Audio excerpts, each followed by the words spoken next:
Saint Lucas गिर्जा Khairabari CNI मण्डलिनि खुंजानाय 100 बोसोर सेन्टेनारि जुबलिया सानब्रैनि हाबाफारिजों गाहामै गाहाम जोबनानै थांबाय। उदालगुरि जिल्ला खबेरालि ओनसोलनि सेन्ट लुकास गिर्जा खैराबारि CNI मण्डलिया थांनाय बे दाननि 4 अक्ट'निफ्राय जागायना मैया 7 अक्ट'आव जोबोर गाजा गोमजायै जोबनानै थांबाय। सानब्रैनि हाबाफारिजों खुंजानाय बे 100 बोसोर सेन्टेनारि फोरबोआव जिसुनि गाहाम बाथ्रा बुंनो फैनाय गाहाय आलासि आरटी रेभारेन्ड इसहाक मुसाहारि बिशप BALCआ गोजोननाय फोरमायदों। खौरांगिरिफोरनि सोंथियाव बिथाङा मा बुंखो आबुङै मिथिना लानि फै। बे समाव आफा इसोरखौनो हामबाय होननानै बाख्नायदों। मानोना दिनै बे सेन्ट लुक खैराबारि CNI गिर्जानि जे 100 इयार्स सेन्टेनारि सेलिब्रेशनाव इसोरनि बाथ्राखौ बुंनो थाखाय दिनैनि 2 बोसोर सिगांनो आंखौ बे बिथांमोननि कमिटिया इसोरनि बाथ्राखौ बुंफैनांगौ होननानै इनभाइट खालामदोंमोन। बेनि हिसाबैनो आङो दिनै बे प्रग्रामाव सफैदों। बेनो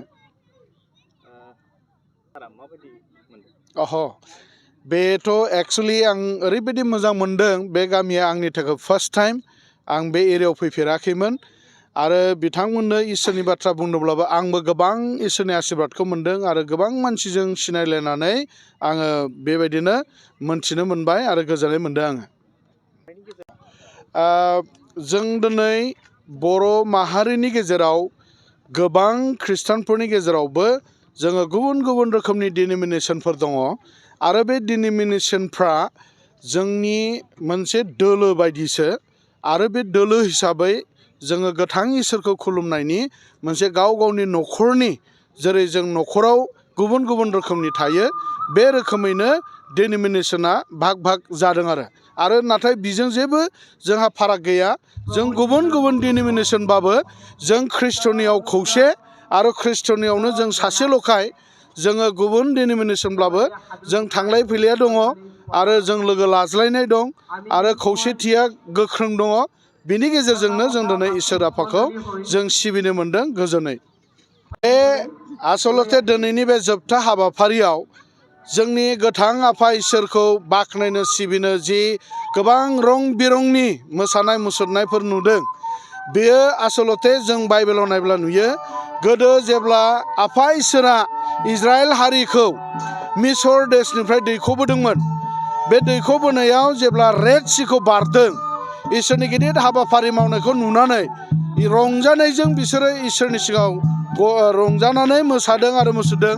थिग बेबायदिनो दिनै सेन्टेनारियावबो 100 बोसोर आफा इसोरा बे सेन्ट लुक खैराबारि CNI चार्चनि बिसासिफोरखौ दैदेननायनि लागै रंजा खुसिजों गोजोननायजों दिनै मोसानाय मुसुरनायजों आफा इसोरखौ बाख्नायदों। बे आसलते नैबे जि बर' कालचारनि खोथा बुंदों बे बर' कालचारा जों दाबो बर'यैनो बर' कालचाराव थायोनो आरो बर' कालचारखौनो लानानै जों दिनै गोथां इसोर आफा इसोरखौ जिसु ख्रिस्ट'खौ जोङो दिनै खुलुमो आरो जोङो बाख्नायो।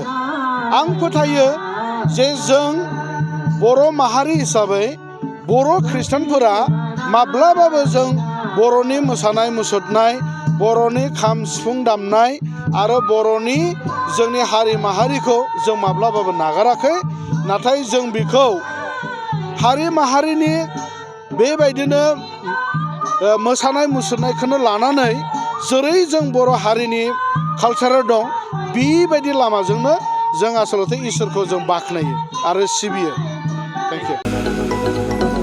क'क्राझार सहरनि साखाथि थिथागुरियाव थानाय मानास पाब्लिक स्कुला 2024-25 सोलोंथाइ बोसोरनि गोदान मुं थिसननाया सोलिगासिनो।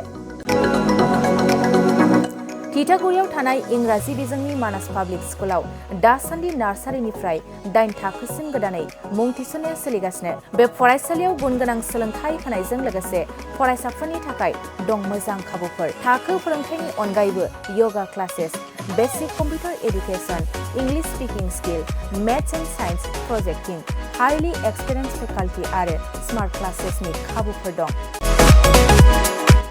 बेजों लोगोसेनो बे फरायसालियाव हौवासा आरो हिन्जावसानि थाखाय आलादा हस्टेलबो दं। गोसो गोनां बिजाथिफ्रा थिथागुरिनि मानास पाब्लिक स्कुलाव मुं थिसनोब्ला नैबे जानबुं नम्बर 6000853288 6000489621 9101 008849 कल खालामनानै सुलाद लानो हागोन।